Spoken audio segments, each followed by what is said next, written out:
Olá, esse é o Libertarianismo 2.0 e hoje a gente está com convidados mais que especiais. A gente está hoje com Pedro Dias, do Cidades Empresariais. Tudo bem? Pedro Dias, do cidadesempresariais.com. Isso mesmo. Nauro Correia, do Paleolibertarianismo. Oi, eu sou Naldo Correia, do Grupo Paleolibertarianismo, da página Paleolibertarianismo e também ADM do Libertarianismo 2.0. Prazer em conhecer vocês. Vamos lá. Gustavo Poletti, não sei porque eu tô com o nome do Correia. Gustavo Poletti. Tudo bem, pessoal? Estamos aí de novo para mais um vídeo aí. Casa cativa do canal. E Francisco... Como é que é o sobrenome? Francisco Litvai. Se você falar rápido, ninguém percebe que tu falou errado. Litvai. Isso, né? É do FPC. Trabalho pro Perfil Private Cities. E esse pessoal maravilhoso aí vai tá explicando primeiro como conheceu as cidades privadas e qual é a sua definição de cidades privadas. Pedro? Cidades privadas são empresas, né? Empresas que oferecem um serviço que as pessoas demandam. Esse serviço especificamente é criar ordem social, criar um ordenamento social. Eu vejo as cidades privadas como uma evolução da indústria imobiliária, né? Na linha do Spencer McCallum. O Spencer McCallum, ele tem um livro The Art of Community, em que ele explica como a indústria imobiliária evoluiu historicamente para fornecer um serviço de governança. E eu vejo as cidades empresariais nessa tendência, nessa linha evolutiva, né? Como uma sequência desse desenvolvimento histórico. Mas são empresas que basicamente oferecem um quadro legal, regulatório, institucional, jurídico, para fomentar a coesão social, né? Fomentar as relações harmoniosas para que o mercado também possa ter seu lugar, desenvolver-se nesse ambiente. Beleza. Naldo, fala para mim como você conhece as cidades privadas e qual é a sua posição sobre o que elas são. Então, eu conheci as cidades privadas acho que mais ou menos em 2014, 2015, quando eu comecei a buscar o libertarianismo. E assim, para mim, eu sempre tive uma ideia de libertarianismo um pouco diferente do que as pessoas costumavam pensar. Eles pensavam em derrubar o Estado para construir alguma coisa. E eu ficava pensando, mas para que precisa fazer algo nesse sentido de tão trabalhoso? Por que não criar uma alternativa em que a gente possa sair desse Estado sem precisar ter todo esse trabalho de derrubar, de enfrentamento de conflito? Por que não criar uma solução que a gente possa apenas criar o nosso, entendeu? Então, a partir do momento que comecei a procurar o tema, aí eu conheci o FPC, né, com o Francisco, eu conheci o Ocean Builders também, que é muito bom, e comecei a pensar nisso, tanto que o meu foco principal é em questão de autonomia marítima, autonomia de cidades que sejam construídas no mar. Bom, basicamente é isso. Beleza. O Gustavo é a cadeira da casa. Vou abrir pro Francisco primeiro e aí ele já fala, a gente já entra no próximo assunto. Francisco? Então, eu diria que a minha visão é muito alinhada com a do Pedro, mas teve uma coisa que acho que esqueceu de citar, que é a questão de... Assim, uma cidade privada é uma organização que oferece os serviços de governança, o que quer que eles sejam naquela jurisdição, mediante contrato.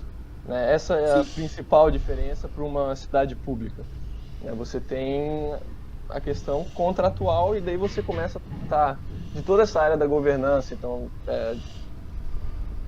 sabe, disputas, de quadro legal, de regulamentar, tudo mais.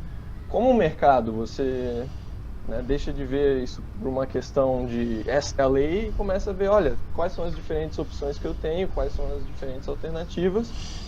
E acaba virando uma questão de oferta e demanda. Qual cidade tem um modelo que mais me agrada, né? Entendi. Gustavo, agora sim, sua posição sobre as cidades privadas, como você conheceu, para você o que é cidades privadas? Vamos lá, eu já ouvi falar alguma coisa há algum tempo, mas hoje eu tô aqui mais para aprender, para fazer as perguntas, né? Eu conheço alguma coisa, bastante do que eu li no material de vocês, então tô aqui meio dos especialistas, um pouco para trazer a visão do libertarianismo, mas muito mais para aprender e tirar as dúvidas das pessoas que são mais leigas também e que estão de fora. Eu acho legal, assim, dentro da perspectiva das cidades privadas, eu acho interessante porque poucos projetos têm um viés mais sincero, mais contundente do que as cidades privadas. Porque, veja bem, elas não se propõem a resolver o mundo. Não se propõem a criar mudanças em todos os lugares ao mesmo tempo. Não. Elas estão se propondo a operar as mudanças ali, naquele local onde as pessoas concordaram com os pontos. Então a chance de dar certo é muito maior.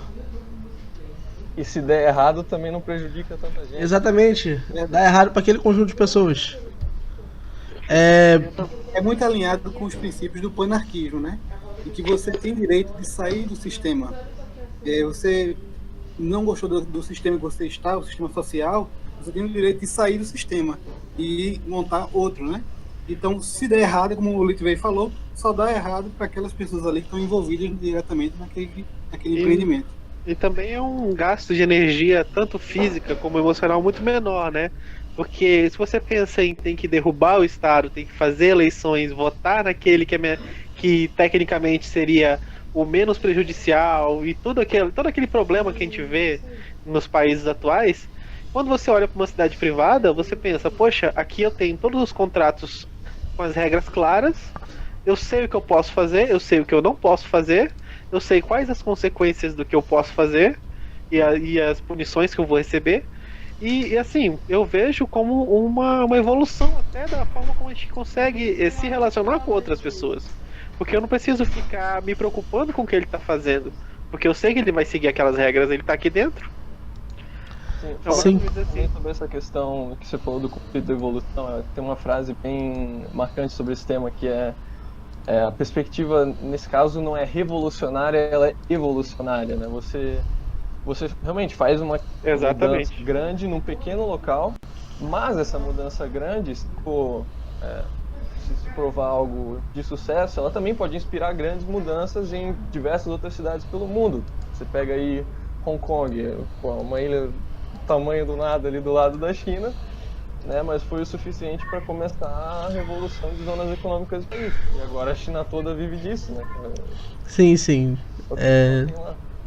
Eu acho interessante vocês darem uma visão também, agora se possível, uma visão do que aconteceu antes, né? Como surgiu essa ideia de cidades privadas, até historicamente, e o que está acontecendo, quais são os grandes projetos, as grandes pegadas da comunidade, o que está sendo construído aí. Bom, os inícios dessas ideias a gente tem tanto no Ebenezer Howard, mas principalmente do movimento atual no Spencer Heath, né? E no neto dele, o Pedro já citou, o Spencer McCallum, que teorizaram bastante sobre uma das comunidades empresariais, comunidades contratuais, né? E essas podem se manifestar em diversos sistemas, assim.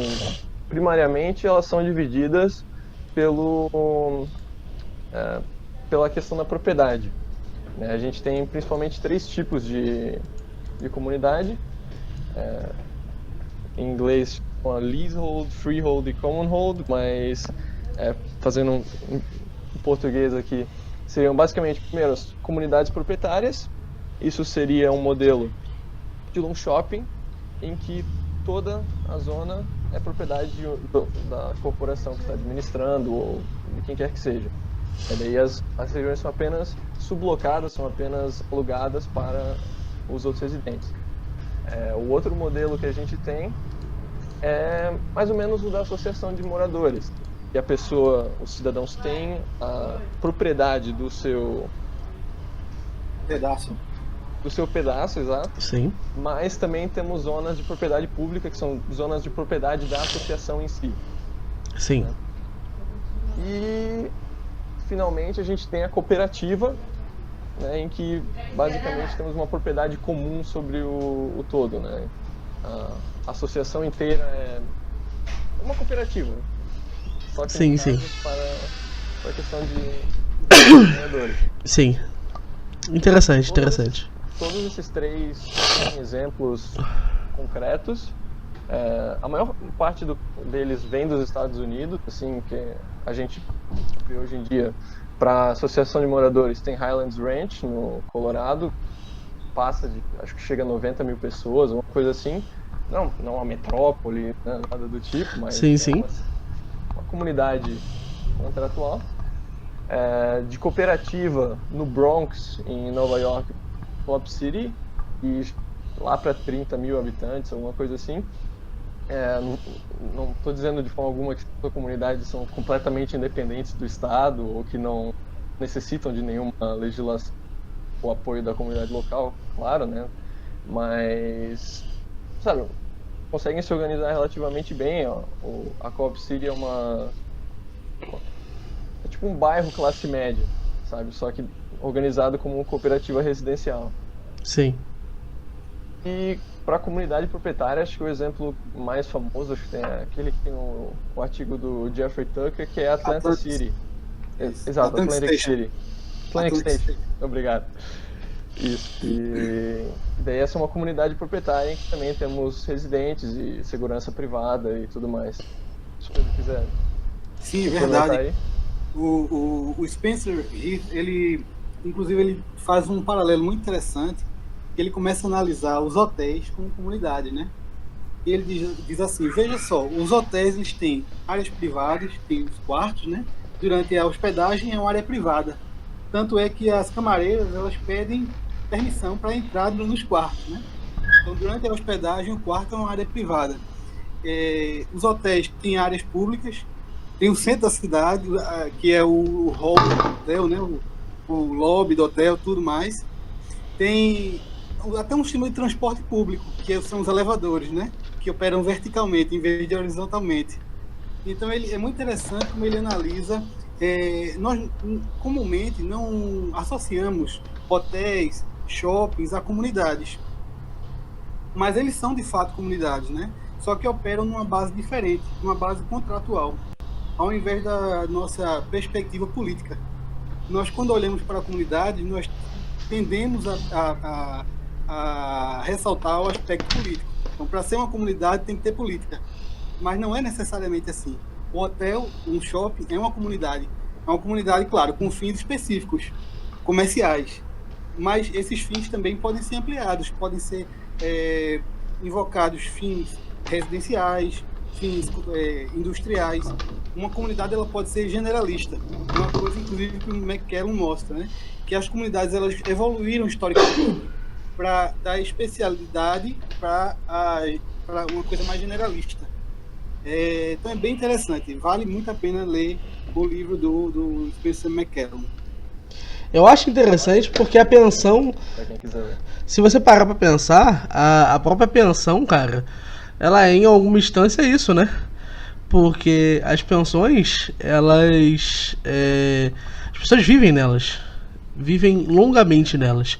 E continua, a vida continua, tipo, vem uma pessoa nova, a pessoa se hospeda lá, mas a vida continua. O grosso, o dia a dia desse sistema continua funcionando, né?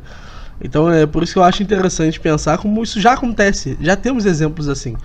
E mais do que isso, pode falar. Na maior parte desses casos, a propriedade é de uma única pessoa, de uma única organização, não? Talvez com alguma exceção de um condomínio. Depende, na associação dos moradores, não. Sim. Na associação dos moradores você tem o board lá, o comitê administrativo, que daí faz a governança da propriedade. Para quem quiser estatísticas nesse sentido, eu recomendo muito o livro Contractual Communities in the Self-Organizing City. Dados dos Estados Unidos somente, mas é o exemplo principal assim, de tudo isso. E essa seria a base para cidades empresariais. São essas os hotéis, associações de moradores, esse tipo de comunidade empresarial escalando para um nível que elas chegam a se tornarem bairros que fazem parte da cidade ou que acabam crescendo ao nível municipal mesmo. E a estatística é bem clara nisso, assim, a gente está tendo um aumento nesse número de comunidades, a gente está tendo um aumento no número de funções que essas comunidades fazem, e também elas têm um grau de satisfação dos clientes moradores maior do que as cidades públicas. Os índices de satisfação também são bem maiores, então mostra que, além de ser uma tendência crescente, só... Francisco, eu queria que tu falasse um pouco sobre a cidade na Índia, a Gurgaon. Acho que você sabe qual é, né? Gurgaon City, na Índia, que é uma parte mais afastada de Nova Delhi. Tanto que é uma cidade privada que são cuidadas por 500 empresas, é um conselho de empresas, e tanto que os cidadãos indianos, para entrar lá, precisam de autorização. Inclusive tem um podcast do Tom Woods só sobre Gurgaon.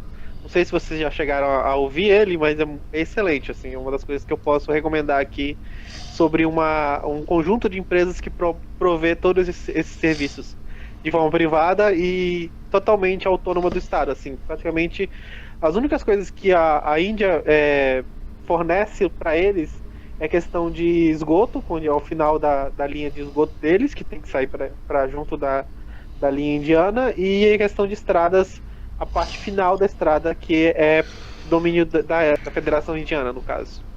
Mas a partir da cancela para dentro, eles têm o próprio sistema jurisdicional, eles têm questão de associação com as empresas que dominam lá dentro, elas têm o mesmo nível de IDH de uma cidade europeia.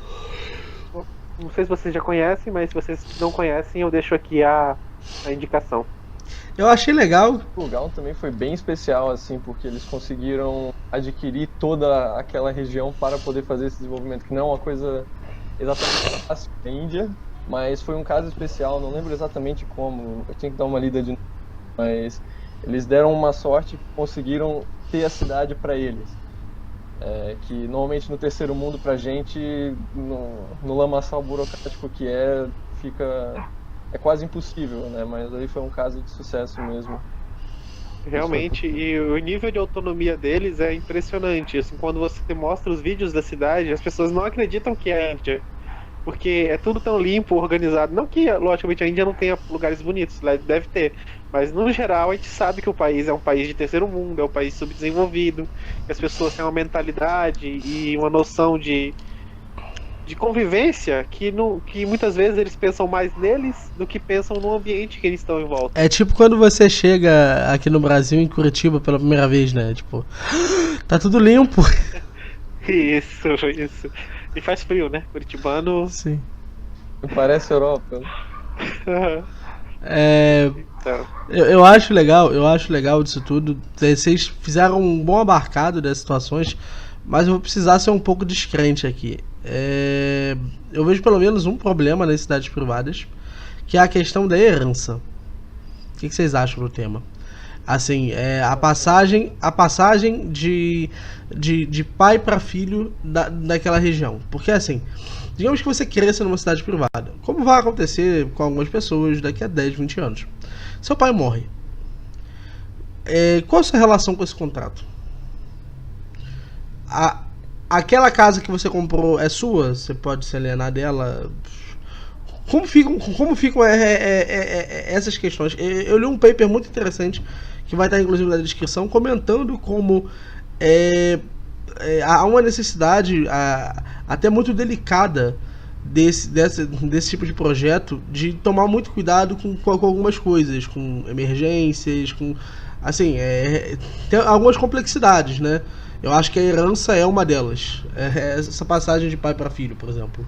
Tem só um pequeno comentário que no livro Free Private Cities do Titus Gebel, a solução que ele dá para a questão da posterioridade, né, porque querendo ou não, se você quer fazer algo de longo prazo, vão ter novas gerações, né, nesse empreendimento. Seria pessoas que ainda não atingiram a maioridade, qualquer que esteja a idade de maioridade no local, ficam sob o contrato dos pais, né, elas contam como não podem consentir e estão sobre a responsabilidade dos pais que acordaram o contrato. É a partir do momento em que a pessoa chega à maioridade, ela é oferecida o contrato da comunidade, e se ela aceita, ela pode continuar como residente, seguindo com toda a legislação presente no local, e se ela não aceita, ela precisa encontrar um outro lugar para morar, né? Você não aceita as nossas regras, precisa se mudar. Caso a pessoa não tenha, de alguma forma, nenhum outro lugar para o qual ela possa se mudar, ela basicamente assina o contrato e segue as regras até ela achar alguma outra possibilidade e vazar. Entendi. Ela pode ficar como um visitante, talvez, não sei. Visitante de alguém. Também pode Sob a tutela de outras acontecer. pessoas. Também pode acontecer o seguinte, né? Pode ser instituído um fundo entre os moradores, ou entre a empresa, enfim, a empresa mesmo tem um fundo, e quando essa pessoa não aceita, ela pode, no caso, vender a propriedade dela com aquele valor que ela tem, né? O valor correto, justo, e aí essa pessoa que não quer morar, ela pega esse dinheiro e vai viver a vida dela em outro lugar, né? Pode ser feito isso também. E assim, quando o novo morador se interessar, pode ser alguém de fora, ou alguém lá dentro pode comprar mais um terreno, né? Pode ser também. Aí esse dinheiro é reposto ao fundo. Seria, no caso, um fundo para evitar conflitos, no caso. Esse fundo seria um fundo de emergência, ou um fundo já de calção, talvez. É um assunto que me pentelham todo dia para falar sobre a possibilidade de um tribunal privado. E rezam as más línguas que as cidades privadas têm mecanismos muito eficientes de resolver isso, né? Como é que tá essa questão da justiça privada? O Titus, ele no projeto, ele especifica que quando o conflito for entre dois residentes, a disputa pode ser resolvida pelo tribunal oferecido pelo empreendimento, né? Pela governança. Mas se o conflito for entre um residente e o gestor, o operador, né, como ele chama, o operador do projeto, esse conflito tem que ser resolvido por um tribunal independente, que é o que não acontece hoje em dia, né, com o Estado. Quando você tem um conflito com o Estado, quem resolve é o Estado. Então, no sistema de cidades privadas, o ideal é que a parte interessada, não esteja julgando, né, para que isso não cause nenhuma distorção. No geral é isso. Aí vem os pontos específicos, né? É possível que uma arbitragem entre dois indivíduos possa ser resolvido por um tribunal oferecido por um ofertante interno da cidade privada, sem ser o operador. É possível. E aí a última instância caberia, como você falou, a governança em si, né? Então, ao operador da governança, né? Ao serviço oferecido pelo operador da governança. Aí sim. Eu acredito que o Litvei possa complementar algumas informações. Isso, daí entre os cidadãos, eles podem acordar como quiserem para resolver os seus conflitos, mas em último caso, se eles não conseguem achar um consenso entre como vão resolver o conflito, daí eles podem recorrer para o tribunal da cidade. E quando as disputas são entre a cidade e o cidadão, a gente também pode utilizar mecanismos, por exemplo, do direito internacional para arbitragem. Então, um exemplo bem simples para você fazer um sistema de arbitragem independente é assim: cada lado escolhe um juiz, esses dois juízes escolhem um terceiro juiz.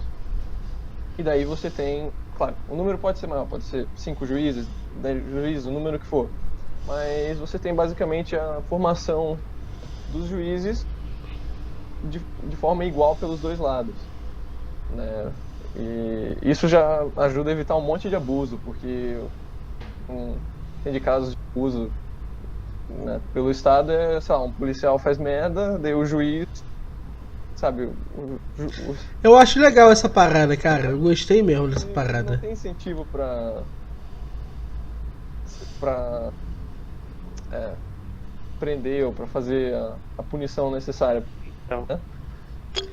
Achei interessantíssima essa parada, uma das porque... coisas interessantes de analisar sobre disputas entre, por exemplo, a cidade e o morador, ou entre moradores, é a questão do rating, né? Por exemplo, se você tem um tribunal e ele já fez, sei lá, 5.000 decisões, e dessas 5.000 decisões, houve discordância, sei lá, de 2%, obviamente ele é um tribunal que está bem ranqueado. Aí você vai em outro tribunal e ele tem, sei lá, 5.000 decisões também, mas teve discordância em mais ou menos 60% das decisões. E esse é um tribunal que, obviamente, as duas partes não vão querer. Quanto mais decisões um tribunal tiver tido resolvidas lá dentro e as duas partes tiverem sido satisfeitas, ou pelo menos tiver uma súmula, um processo ter sido justo, é mais fácil das pessoas tentarem associar-se a esse tribunal para poder resolver suas disputas. Isso pode ser até colocado em contrato. Se houver alguma disputa, vai ser redistribuída para esse e esse tribunal. É uma das Eu tenho uma crítica ferrenha a isso, você sabe, né? Eu confesso que eu sou de uma linha muito específica entre os libertários. Isso é uma coisa muito rara. Mas eu não acredito num sistema de rating para tribunais. Veja bem, uma das partes perdeu o processo. De que forma isso ia funcionar da mesma forma de outro sistema de rating? Porque o que define a precisão de determinado julgamento, na verdade, é a sua especificidade jurídica. Você até pode ter um julgamento que a comunidade em si possa falar sobre ele. Só que isso é muito complicado em alguns processos porque é necessário haver privacidade. Então, quem efetivamente poderia decidir seria um auditor autônomo. Eu acredito em selos de justiça, onde os processos são auditados.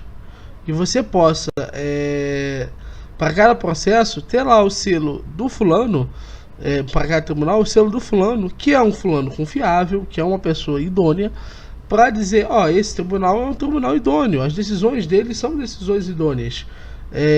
De que ele é especialista em determinado assunto, né? Exatamente. E aí você começa a ter aí um ganho de especialização que hoje você não tem tanto, né? Por isso que eu discordo do rating. Eu acho que por causa do caráter de conflito entre duas demandas e que uma delas está efetivamente perdendo, o rating é muito complicado. É lógico, vocês podem ter algum ponto que salve o rating, mas eu por não consigo exemplo, ver. no caso, o que eu diria assim, se o cara quiser apontar o porquê que ele discorda, ele não pode só discordar, entendeu? No caso, por exemplo, digamos assim, um exemplo, estamos em uma disputa, eu e o Litvai. Aí, só um exemplo, seria uma questão de propriedade. Eu apresento os meus argumentos, ele apresenta os dele, o juiz julga, então, de acordo com a decisão do juiz, o Litvai ganha. Se ele ganhar, eu tenho que apresentar um argumento de por que os meus argumentos são mais válidos que aquele, entendeu? Ou seja, eu não posso simplesmente chegar e dizer, esse tribunal não presta, esse tribunal eu vou ranquear com 1 estrela. Mas você pode. Tem uma justificativa. E aí quem for olhar esse processo vai ver que tem lá uma, digamos assim, pode ser criado em blockchain, né? Vai ter uma janela e a pessoa vai ter que ler a justificativa. Se a justificativa convencer as pessoas, aí já aí pode ser no caso um rating que tá valendo, entendeu? Porque o problema do direito libertário, Naldo, mas tem um problema pro direito libertário aqui. O problema pro direito libertário é que algumas coisas são extremamente impopulares e ainda assim elas são justas. O que a gente precisa efetivamente é de uma sociedade pautada, entre outras coisas, na nossa perspectiva de poder reaprender com os processos e de poder especializar-se. Eu acho que isso é mais relevante que um sistema de rating. E uma cidade empresarial seria uma cidade empresarial muito eficiente se pautasse na eficácia jurídica das decisões, ao invés de simplesmente nas opiniões acerca das decisões. Porque a minha experiência é que, em todos os casos, ainda em última instância, as pessoas não conseguem ser sinceras sobre os processos. Quando você perde um processo, existe um revanchismo. Você nunca vai conseguir ser neutro. Isso é uma coisa que a gente vê no dia a dia em escritório. Mesmo que a pessoa tinha um caso fraco e o tribunal teve a melhor decisão, mesmo assim Mesmo quando a gente viu uma decisão, pô, cara, essa decisão realmente, o meu cliente perdeu de verdade. Você vê o cliente bravejando e tal, e se tivesse um botão, ele com certeza apertaria o botão de 1 estrela. Então eu acho que existem mecanismos de auditoria, sim, só que não podem envolver as próprias partes envolvidas. Eu acho legal até sistemas de auditoria que envolvam, sei lá, o público, envolvam, assim, que não envolvam as partes envolvidas. Porque a parte envolvida normalmente é muito emocional. E até para o público é complicado, porque tem algumas decisões, algumas questões que elas são pura e simplesmente questões de direito. E o direito libertário é em si impopular muitas vezes, porque ele só preza pelo dano. Então, por exemplo, um tribunal que não julgasse a injúria e aí alguém xingasse o outro profundamente, não seria, por exemplo, um tribunal que está cometendo um erro, não é um mau tribunal. Enquanto um tribunal que estivesse, por exemplo, punindo um crime sem vítima, seria um mau tribunal. Por isso que eu acredito que sistemas pautados no direito libertário de forma consuetudinária é que poderiam efetivamente causar essa mudança. E eu acho que cidades privadas elas têm um ganho de eficiência em relação a isso, porque como elas propõem gestores, para elas não é difícil monitorar as próprias decisões e ser o próprio auditor das decisões a nível local, entendeu? Dos tribunais locais. É interessante para elas fornecerem um sistema de auditoria sobre os tribunais que estão sobre, em última instância, a sua jurisdição. Não, elas têm incentivo de mercado também para evitar corrupção, né? Isso é algo que é importante de se deixar em mente, porque não é algo que é tão presente em sistemas jurídicos públicos, principalmente, sei lá, o jurista ele sabe que ele não pode ser demitido independente da decisão que ele fizer. Se o jurista ele é nomeado para a vida inteira, que incentivo ele tem? Inclusive aqui no também Brasil a gente pode... se aposentam com salário integral, né? Se Exato, abuso do salário integral. E também tem a questão de quais sistemas a cidade vai querer aplicar porque eles vão querer ter um sistema mais eficiente possível, né? Então, tem coisas que podem ser feitas nesse quesito para tentar aumentar ao máximo o consentimento entre as duas partes, mesmo numa situação em que um perde e um ganha. Por exemplo, o uso de arbitragem o método de arbitragem por pêndulo, que basicamente cada lado vai fazendo uma proposta e a escolha é só feita de um dos lados. Deixa eu explicar melhor. Por exemplo, vamos dizer que você tem dois lados, um dizendo, você me deve uma indenização de 0, o outro diz, você me deve uma indenização de 100 mil, e no caso normal o juiz diria, ok, você deve a indenização então de 50 mil, o meio termo entre os dois. Na arbitragem por pêndulo, o juiz escolhe somente a solução de um dos lados, e os lados vão daí fazendo vão colocando as suas propostas, soluções, exato, vão colocando as suas soluções, e isso incentiva a se achar um meio termo, a se achar onde as pessoas concordem, exato, o que é o contrário de muitos sistemas atuais em que a pessoa vai dizer, não, já que o juiz vai querer achar o meio termo entre as duas soluções, então eu vou dizer que eu quero 1 milhão de uma vez, né? Porque ganha 500 mil, né? Exato. Você tem uma parte que está extremamente prejudicada e a outra parte que recebeu mais do que deveria. Uma questão que eu gostaria de colocar aqui, que eu acho que é fundamental nas cidades privadas, é a questão do alinhamento dos incentivos, né? Nos sistemas públicos, nós temos gestores que são transicionais. Então, o cara está ali durante 4 anos naquela cadeira, provavelmente depois vem outro, ou no máximo ele fica ali por mais um período, então ele sabe que o horizonte de tempo dele é curto. Ele tem aquele período curto ali para se completar do poder, né? Já nas cidades privadas é o argumento que o Hoppe faz também em relação às monarquias, né? O incentivo é muito mais de longo prazo.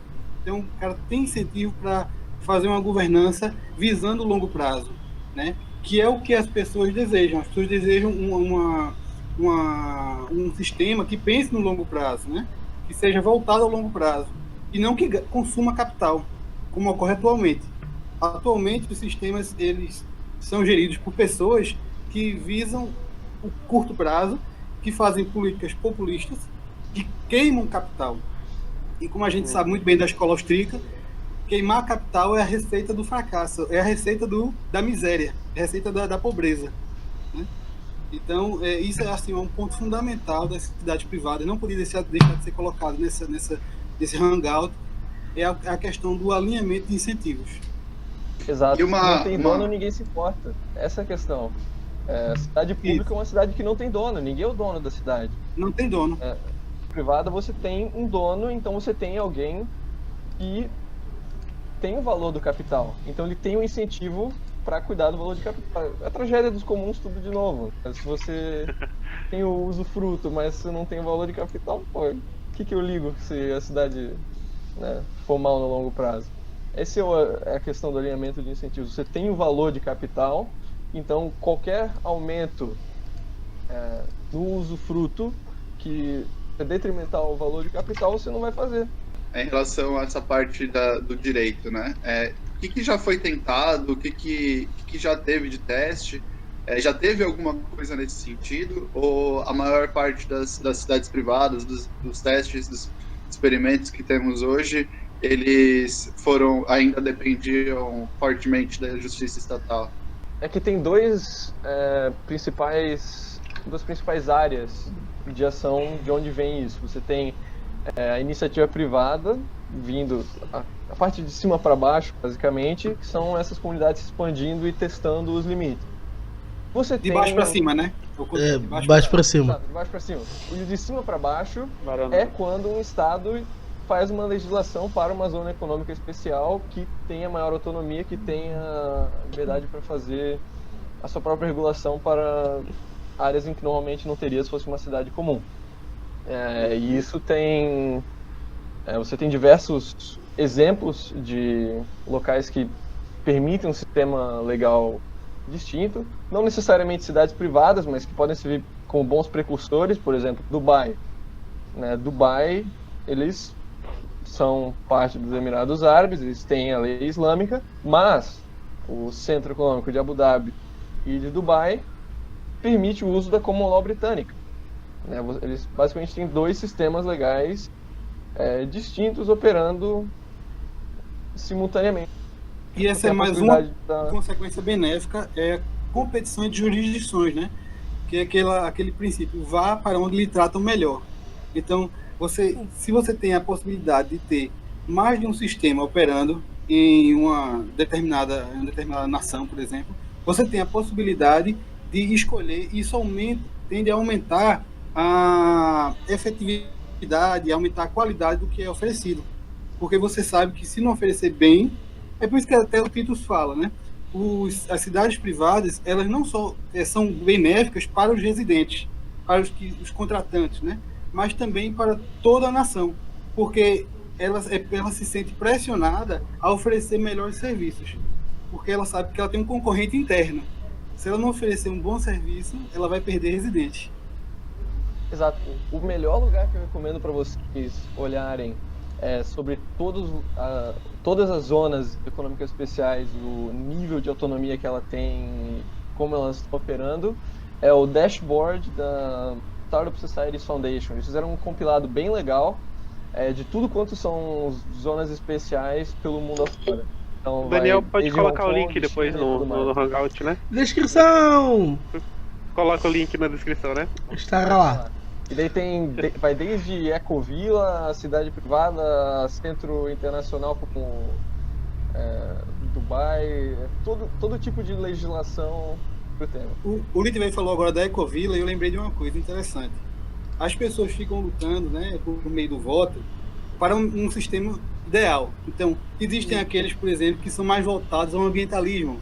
Gostariam de uma comunidade em que nossas cidades, nosso país, fosse mais ambientalmente direcionado. Consciente, né? Mais consciente, né? Isso. Então, eles tentam passar legislações nesse sentido.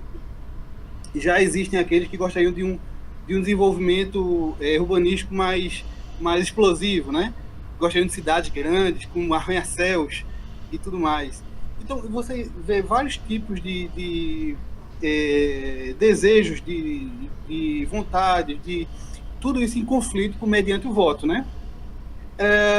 seria interessante se você pudesse ter uma competição entre sistemas e também uma segregação. Uma segregação, uma palavra no bom sentido, né?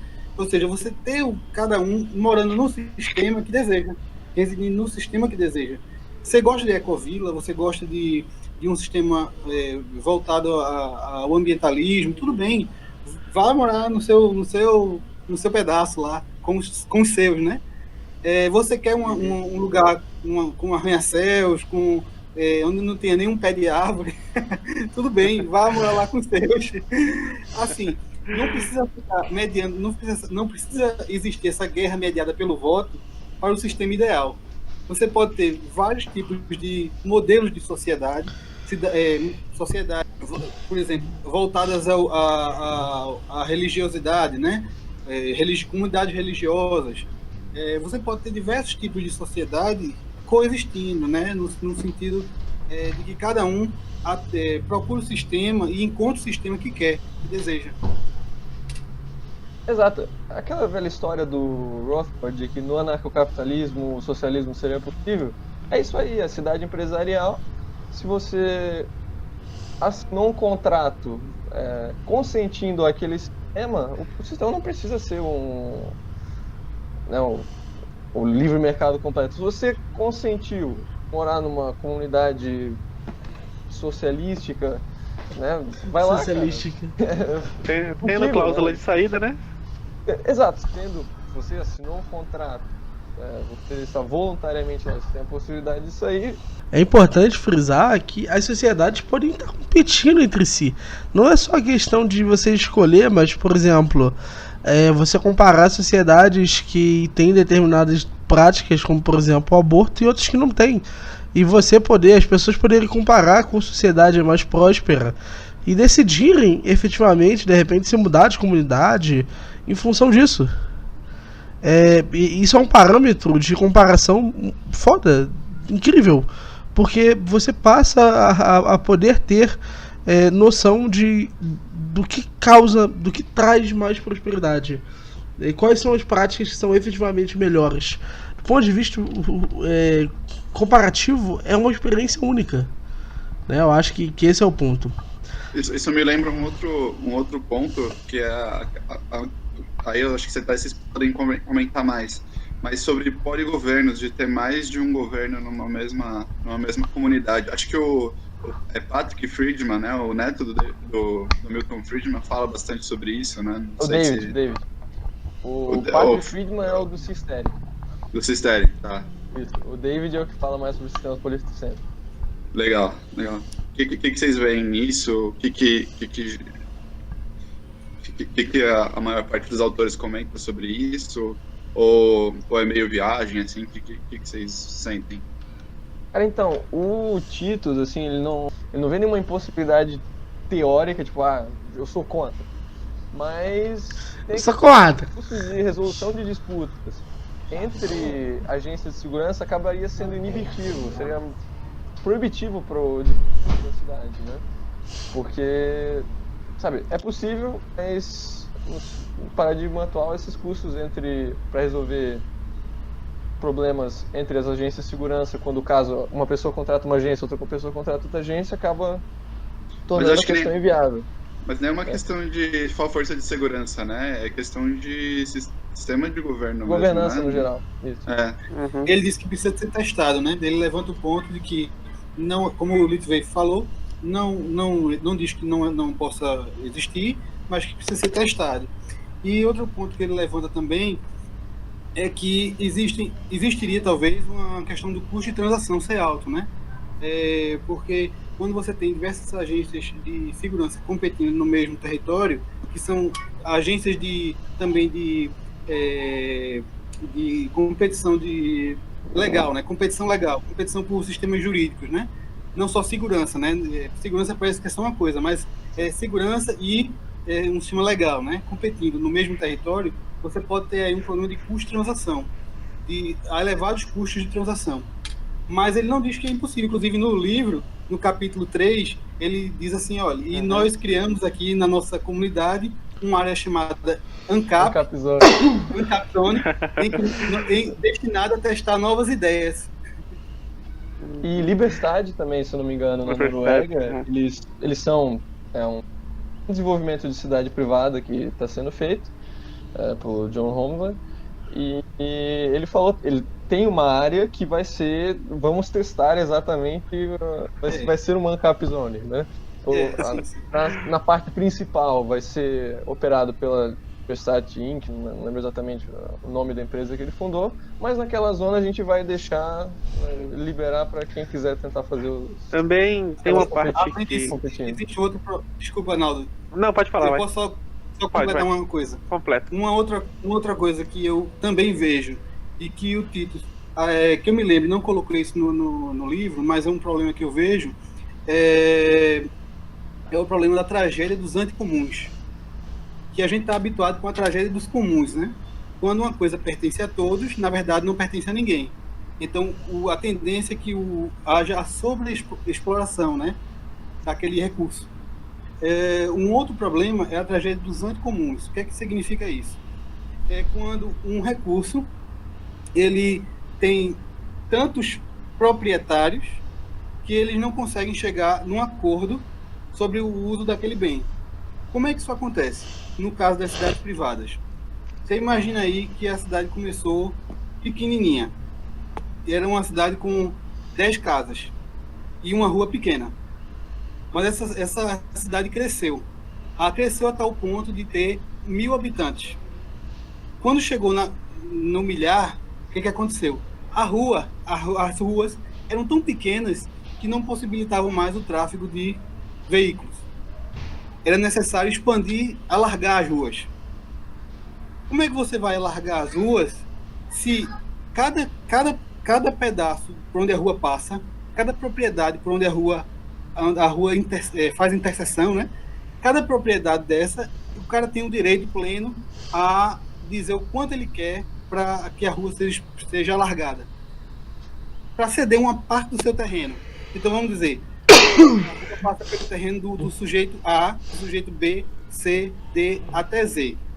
O sujeito A diz que só vai ceder uma parte do terreno dele para o alargamento da rua se lhe for dado 300 mil.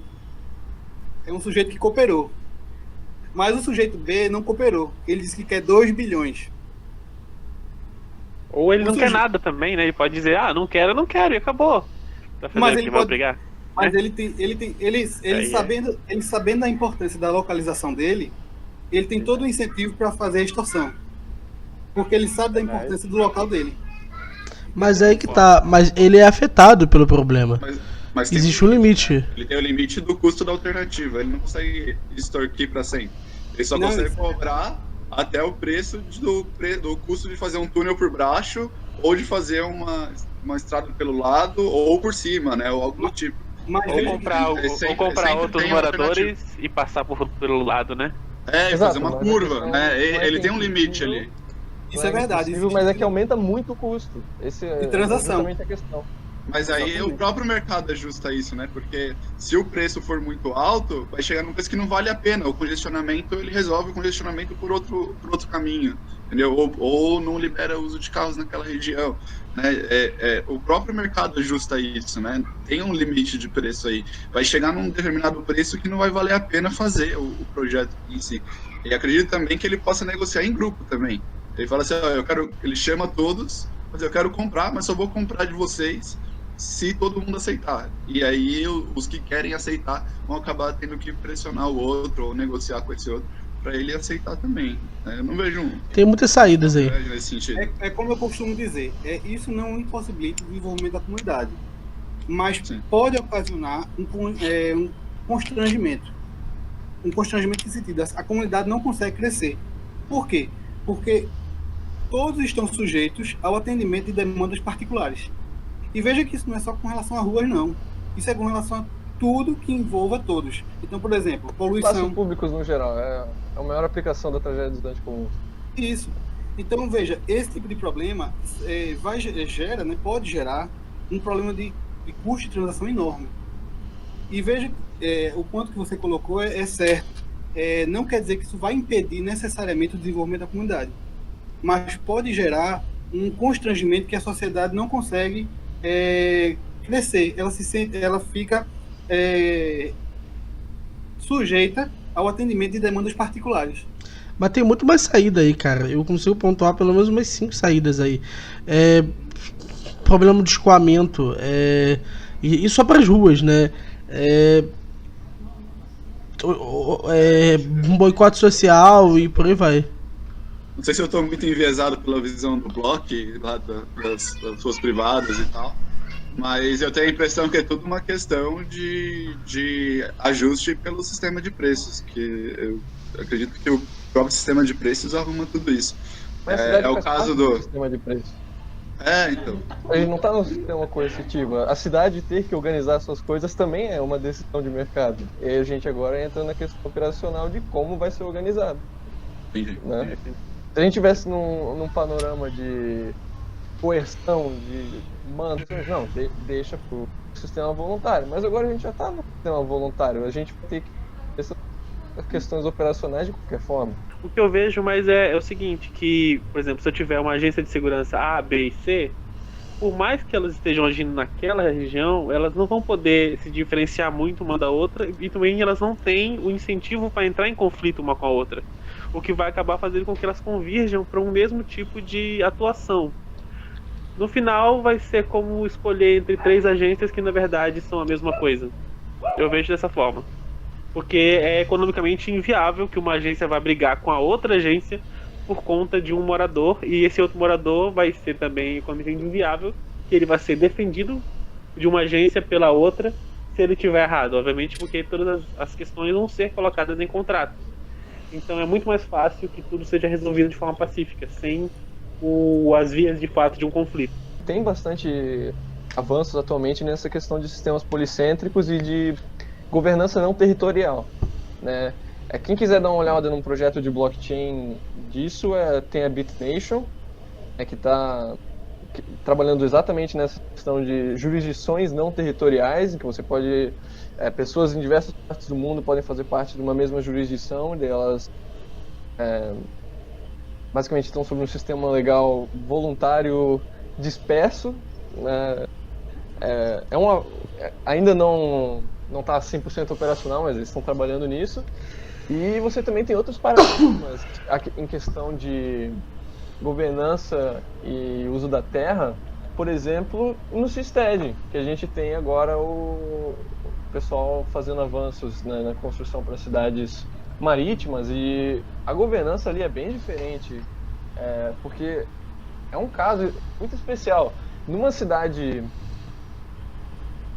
privada, eu tenho a minha casa na cidade privada, eu não quero mais fazer parte daquele sistema legal, eu não tenho como tirar minha casa. Ou eu vou ter que, fazer uma secessão, eu não faço mais parte da jurisdição, mas né, eu diminuo aquela jurisdição daquele jeito, ou eu recebo reparações para ir embora. Já num Seastead, numa comunidade marítima, você realmente pode tirar o teu capital dali, né, de uma forma bem simples, assim. Você tem uma casa flutuante, você desconecta a casa flutuante da cidade flutuante e se foi, assim. A governança é bem menos focada na terra e, naquele lugar em específico. Então, as possibilidades de mobilidade bem... muito avançada, né? Uma mobilidade chega a ser extrema, né? Mobilidade de capital. Eu preciso perguntar uma coisa. E nas tempestades, cara, como que é isso? Isso é uma coisa que eu confesso que eu do Seasteading. Tá bem amparado lá, no caso. Vai estar conectado por barras, vias. Isso, você tem modelos assim que são tipo plataformas de petróleo com são sustentação enorme, bem longe da área das ondas. Mas também depende da área que você vai fazer, assim. Tem diversas áreas no oceano que são bem tranquilas, que não, a onda não chega a 5 metros. Pode ser feito também por conexão magnética, né? Então, de criar corais artificiais e barreiras para fazer uma tranquilização do mar na região que você quer fazer a cidade. Então, você tem a cidade e ao redor uma barreira grande. Então, quer dizer então que tá tudo seguro? O Seasteading, isso é uma preocupação minha, sabe, né? Porque eu sou fã do projeto desses. Do Seasteading Institute, eles têm uma série de vídeos respondendo objeções frequentes. Então, tipo, aí os dejetos, aí as ondas, e os furacões. A série de vídeos deles é exatamente focada nesses temas bem... Caraca, os furacões! Vou deixar na descrição aí, eu vou olhar com carinho, vou deixar na descrição aí o vídeo. E o Seasteading, os Seasteadings são bem particulares, né? O Pedro ficou de contar pra gente um caso da Polinésia, não foi isso? Acho que é isso, né? Foi. Conta pra gente qual que é. Com relação às tentativas de autonomia, nós temos algumas tentativas, como o Litvei falou anteriormente, que são de baixo para cima, e algumas tentativas que são de cima para baixo. O Seasteading, ele está fomentando uma possibilidade na Polinésia Francesa, por meio do projeto Blue Frontiers, que busca criar uma sea zone nas águas costeiras da Polinésia Francesa. Esse projeto a gente pode classificar como de cima para baixo, porque primeiro foi feita uma aproximação junto ao governo da Polinésia, foi explicado as vantagens, né, desse centro de desenvolvimento marítimo e se conseguiu uma autorização junto ao governo da Polinésia para a criação dessa zona. Eu não sei em que pé está agora, mas a última atualização que eu tive sobre isso foi que tinha sido viabilizada uma autorização para a criação dessa sea zone. Nós temos também alternativas que são de baixo para cima, como o projeto Liberstad. O projeto Liberstad é na Noruega e algumas pessoas se juntaram para criar uma comunidade e tentar oferecer alguns dos serviços que o Estado normalmente oferece por meios voluntários. E quem sabe daí conseguir alguma autonomia. Eles não têm, legalmente falando, nenhuma garantia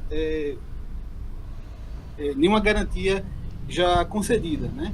Eles estão buscando fazer uma comunidade com serviços oferecidos voluntariamente e que possam futuramente ensejar uma autonomia ou algum grau de autonomia, que pode não ser total, mas, por exemplo, autonomia em relação a alguns serviços. Então, tais serviços, essa comunidade pode oferecer internamente e buscar, talvez uma isenção do Estado com relação a esses serviços específicos. Com relação a alternativas top-down, né, de cima para baixo, nós temos também o caso de Honduras, que viabilizou a criação das ZEDs, né? São zonas de desenvolvimento. Foi uma alternativa que foi, primeiramente, desenvolvida pelo Mark Klugman, é um pioneiro desse tipo de zona, que ele chama de LEAP Zone, né? Que é LEAP Zone, ou seja, Legal, Economic, Administrative, Political. Zonas legais, econômicas, administrativas e políticas. Quando ele fala políticas, é bom destacar que não significa necessariamente política dentro da zona, mas uma previsão legal de que aquela zona possa existir.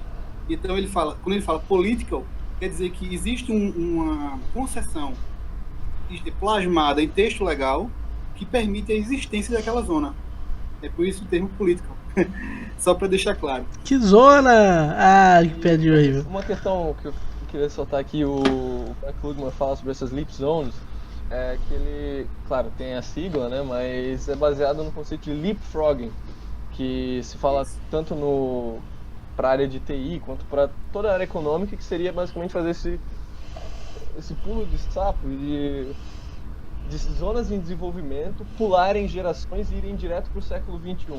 Então, por exemplo, uma área no meio da África, completamente não desenvolvida, que vai começar a fazer o desenvolvimento para telefonia, eles não precisam criar toda a infraestrutura para telefone fixo, né? Ele faz esse pulo direto e desenvolve já para a última tecnologia, que são os telefones celulares.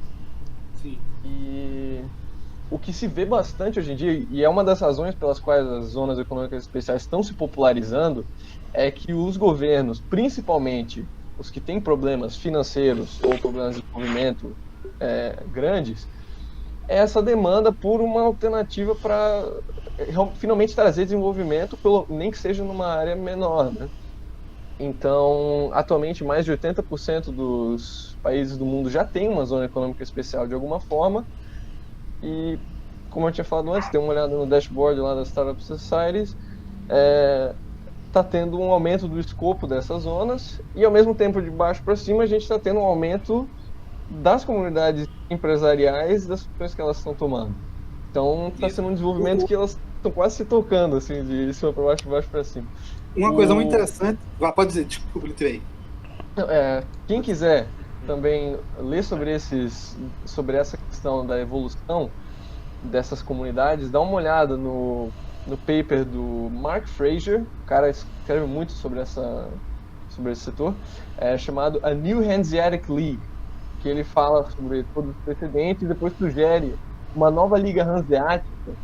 A Liga Hanseática foi uma liga de cidade da Europa medieval e Europa moderna, então, basicamente um conglomerado de cidades unidas fazendo uma federação, de certa forma, né, levemente falando. E ele sugere também uma cooperação internacional de todas essas iniciativas mundo afora, para ter padronizações em sistemas e cooperação para outros tipos de assuntos. Uma coisa muito interessante que o Mark Krugman fala é que quando os países pensam em criar zonas de desenvolvimento, geralmente os países pensam em economic zones, né? Ou seja, zonas econômicas especiais. Tipo a Zona Franca de Manaus. Eles pensam exatamente no aspecto econômico. Só que o Mark Krugman fala, uma zona para atrair investimento, ela precisa de 4 pernas, é como uma cadeira. Você fazer uma zona econômica especial é como uma cadeira de uma perna só. Então, se você tem uma zona que é economicamente vantajosa para o investimento, mas você tem um sistema legal que não funciona, você tem uma administração precária, e você tem um sistema político que não garante que aquela zona vá continuar existindo, o investimento não vem. O investimento não vem. Ou a mercê do fracasso. Então, assim, é muito interessante a perspectiva do Mark Krugman, que ele fala o seguinte: para ter estabilidade, você precisa das 4 pernas.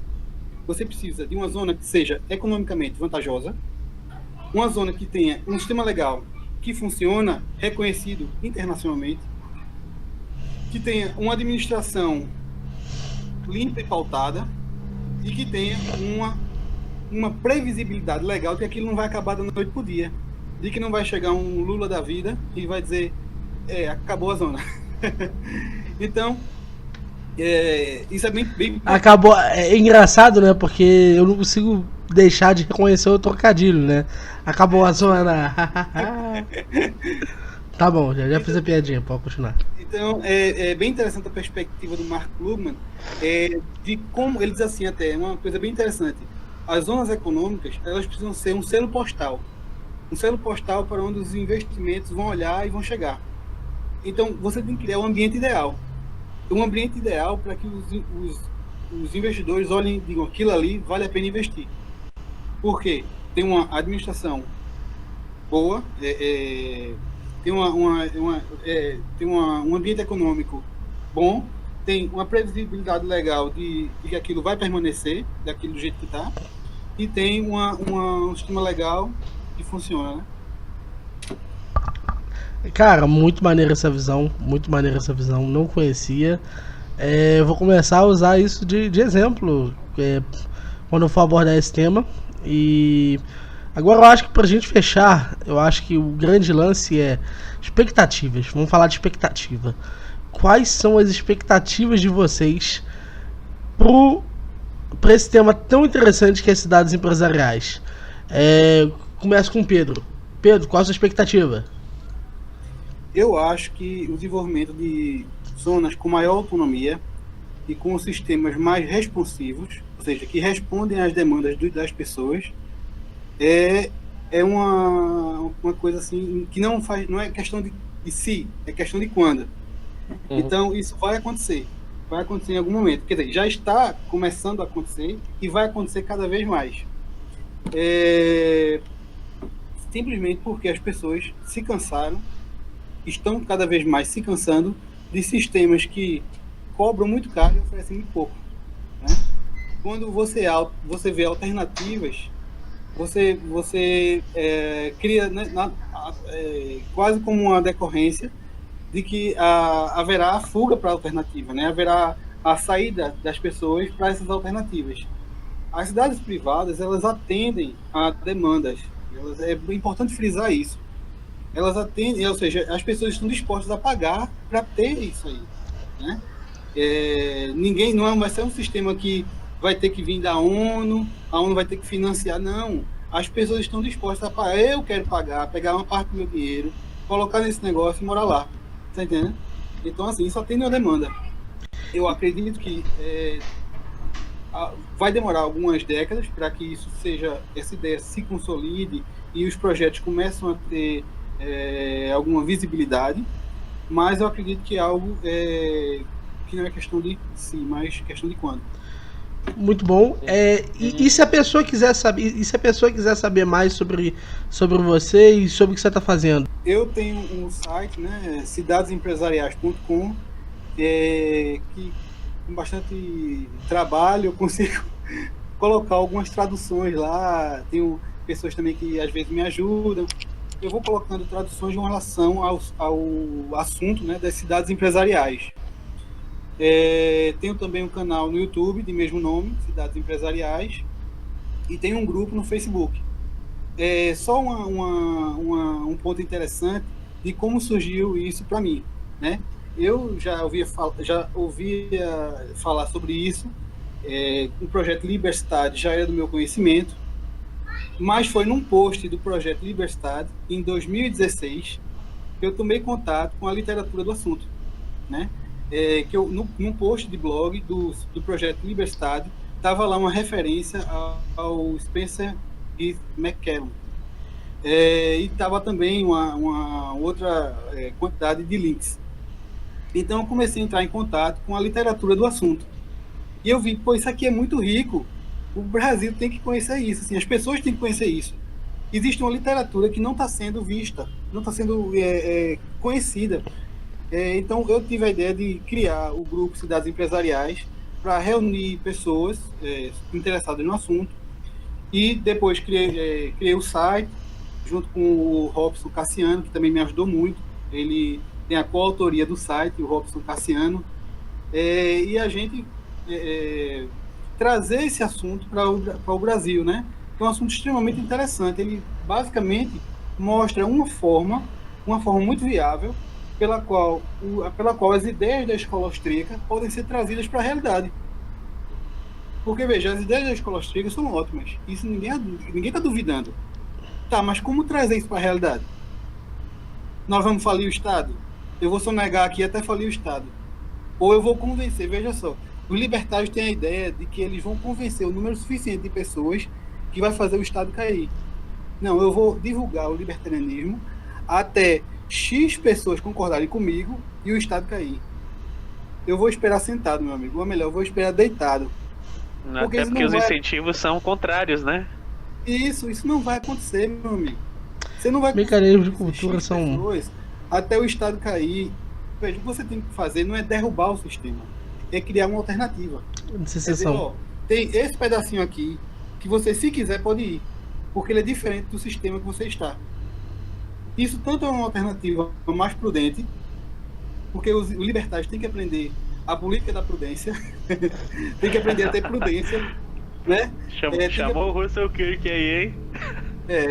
Os libertários têm que aprender a serem panarquistas, ou seja, você não tem a prerrogativa de sair derrubando sistemas, mesmo que esse sistema seja agressor.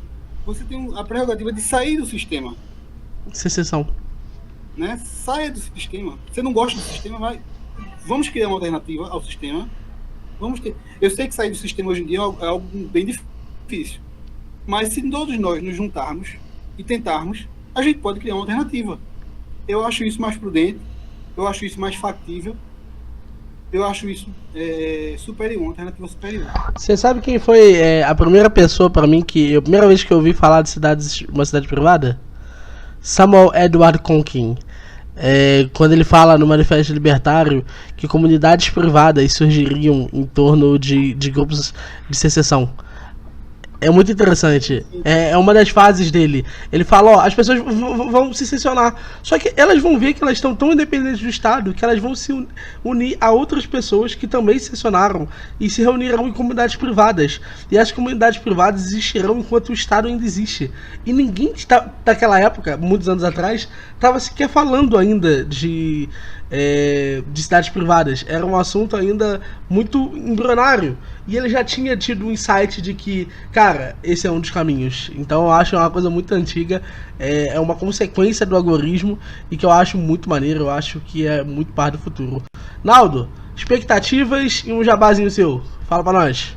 Opa, tudo bom? Muito obrigado, Pedro. Gente, eu penso o seguinte, que as primeiras cidades privadas realmente elas não vão ser tão confortáveis, tão perfeitas, porque é como tudo que a gente faz de primeira vez, né? Nunca é perfeito, nunca é certo. Se você for olhar, por exemplo, os primeiros carros, era basicamente um quadrado de ferro com 4 rodas de madeira. A roda nem era de ferro, nem tinha pneu ainda, não era madeira mesmo, e era uma bomba. Hoje em dia, você olha o carro, é quase uma nave espacial, tem toda a eletrônica embarcada. Demorou pouco tempo para chegar no bem feito. Então, uma cidade privada, as primeiras vão ser experimentos, vão dar certo, algumas podem dar errado, mas a ideia mesmo é que vai subsistir. Então, como o Pedro falou, vai ter algumas décadas, talvez 10, 15 anos, 20 anos, mas vai acontecer. É uma coisa assim que a gente não precisa nem ter fé ou dizer que acredita que vai acontecer, porque a informação circula. Então, por exemplo, esse vídeo aqui vai ficar na internet por vários anos, outras pessoas vão ver, Amém. Outras pessoas vão começar a compartilhar esse vídeo, outras pessoas vão ter ideias divergentes, outras pessoas vão ter ideias parecidas, mas vão usar o nosso vídeo como base. E eu costumo pensar que tanto a FPC do Francisco quanto os outros iniciativas, elas têm um futuro assim, que eu diria que se não for dar certo na primeira década, na segunda década dá com certeza. Então eu participo, eu financio, eu comprei o livro do Titus, viu aí? Manda um abraço aí, Francisco. e assim a gente vai fazendo, entendeu? A gente tem que acreditar na ideia, mas tem que botar a nossa carteira nessa ideia também. Muito bom. E é o que eu peço para todo mundo que vê esse podcast, esse vídeo, esse hangout, e coloque uma ajuda pra gente, né? Pra gente fazer. Então, chama-se o meu último jabá. Acessem o grupo do Facebook Paleolibertarianismo, acessem a página Paleolibertarianismo também de mesmo nome, que lá vocês vão encontrar meus posts, outros textos meus, e a gente se encontra por lá. Até mais, gente. Perfeito. Gustavo, suas expectativas e aproveita e faz um jabazinho da Universidade Libertária, que é sempre bem-vindo. Se bem eu quero deixar pro final, que eu quero comentar, que eu vou abrir a pré-inscrição de um curso aqui de cidades empresariais. Queria primeiro agradecer a presença de vocês aí. Eu acho que a conversa foi muito produtiva, a gente discutiu bastante coisa legal.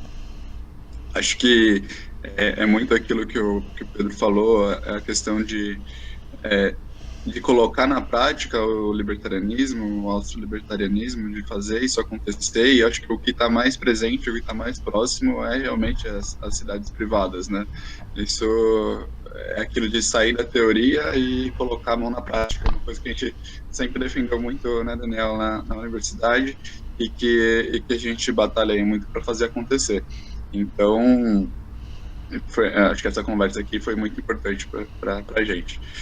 Falando aí da universidade, a gente está crescendo, a gente está aí disponibilizando outros cursos, a gente vai abrir as inscrições para o curso de cidades privadas, então espero que todos participem, se inscrevam, para a gente poder divulgar todas as informações, vocês terem mais detalhes, entenderem tudo como funciona isso aí de um jeito muito mais simples e direto para vocês. Então, assistam também os outros cursos, vejam as outras coisas que a gente tem lá na plataforma. Eu acho que tem bastante coisa interessante aí para quem gosta de libertarianismo, livre mercado e outros assuntos relacionados. projetos aí que tem bastante novidade aí para chegar nos próximos dias. Boa. Francisco, expectativas e o seu jabá. Expectativas, cara, também é uma questão de tempo, assim. O que eu diria é que já temos bastante projetos indo nessa direção de diferentes lugares do mundo. Você tem... Isso é algo que eu gostaria de dizer. Acompanhem esses projetos, acompanhem tá trabalhando nessa área, assim. O desenvolvimento da cidade não é algo que acontece do dia para a noite. Então, mesmo com o início desses projetos, ainda leva, claro, um tempo para que a cidade se estabilize, se realmente desenvolva. Mas o que vai acontecer é claro, assim. Então, na área acadêmica, a gente tem um Instituto por Governança Competitiva que está lançando um Call for Papers maneiro ali, explicando bastante coisa, bastante literatura sobre temas desse tipo. O Center for Innovative Governance, eles vão esse ano ainda fazer uma competição. Se eu não me engano, o prêmio acho que é $20 mil ou $50 mil, alguma coisa assim, para a equipe que fizer um plano de desenvolvimento para uma cidade desse tipo, para a equipe mais preparada, que a gente vai nesse lugar, vai ter tadanana, sabe, bem detalhado, fazendo competições desse tipo para estimular pessoas a se envolverem com esse mercado.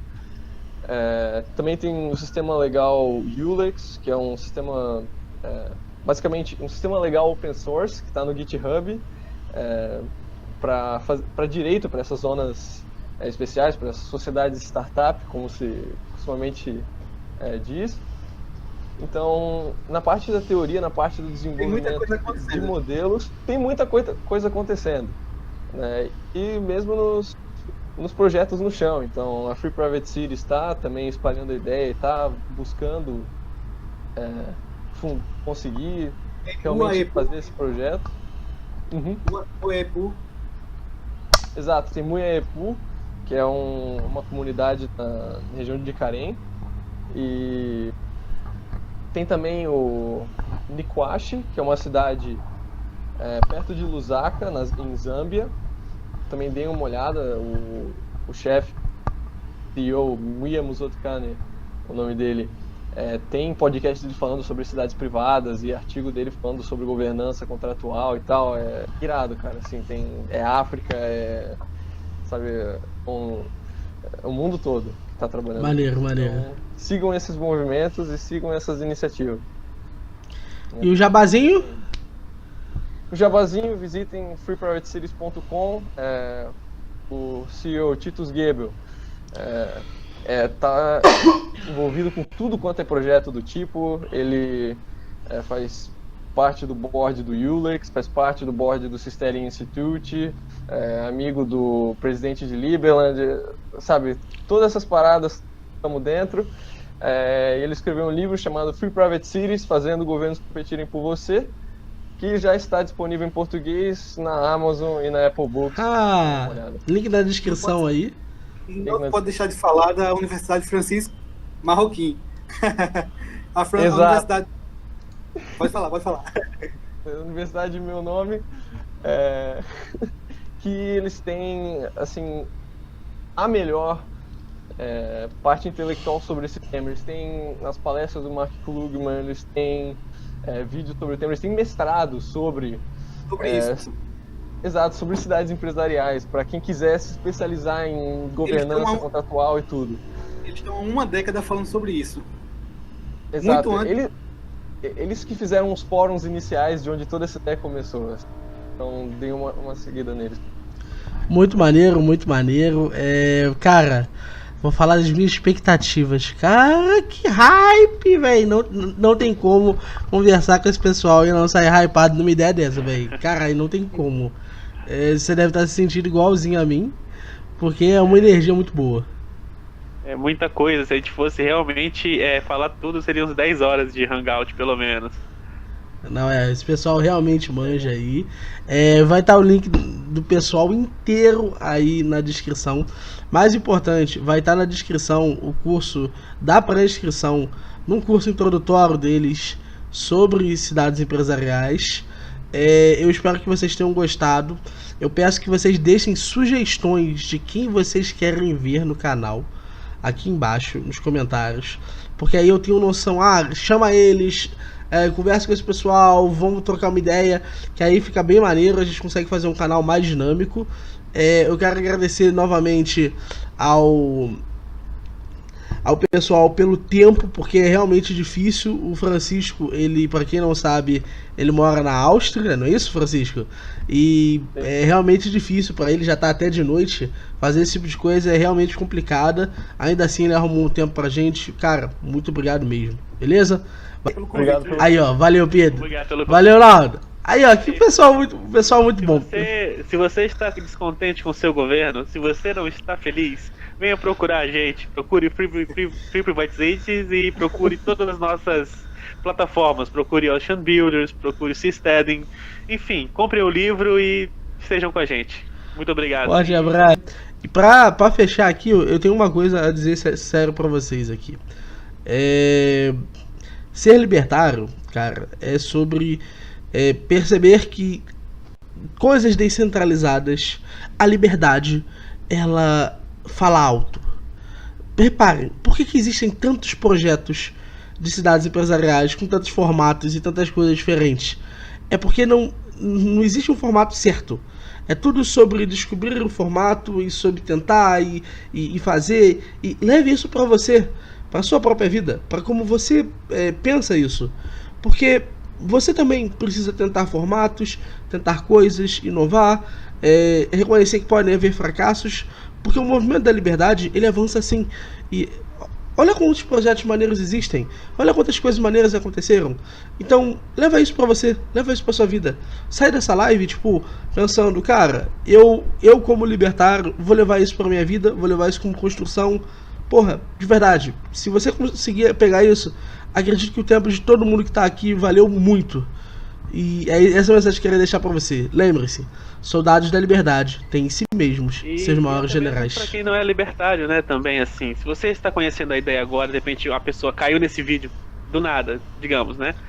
Não tente rejeitar a ideia sem conhecer. Primeiro tente dar uma chance para o que você está vendo, procure ler os livros, ver os artigos. Antes de começar a pensar, isso não vai dar certo, isso é uma utopia, primeiro tente ver o que pode dar certo e o que você acha daquilo ali que é positivo. Aí depois você começa a criticar. Uma das coisas que eu aprendi. Vou galgar uma frase agora. Naldo. O Ancapistão está mais perto do que vocês imaginam. Forte abraço!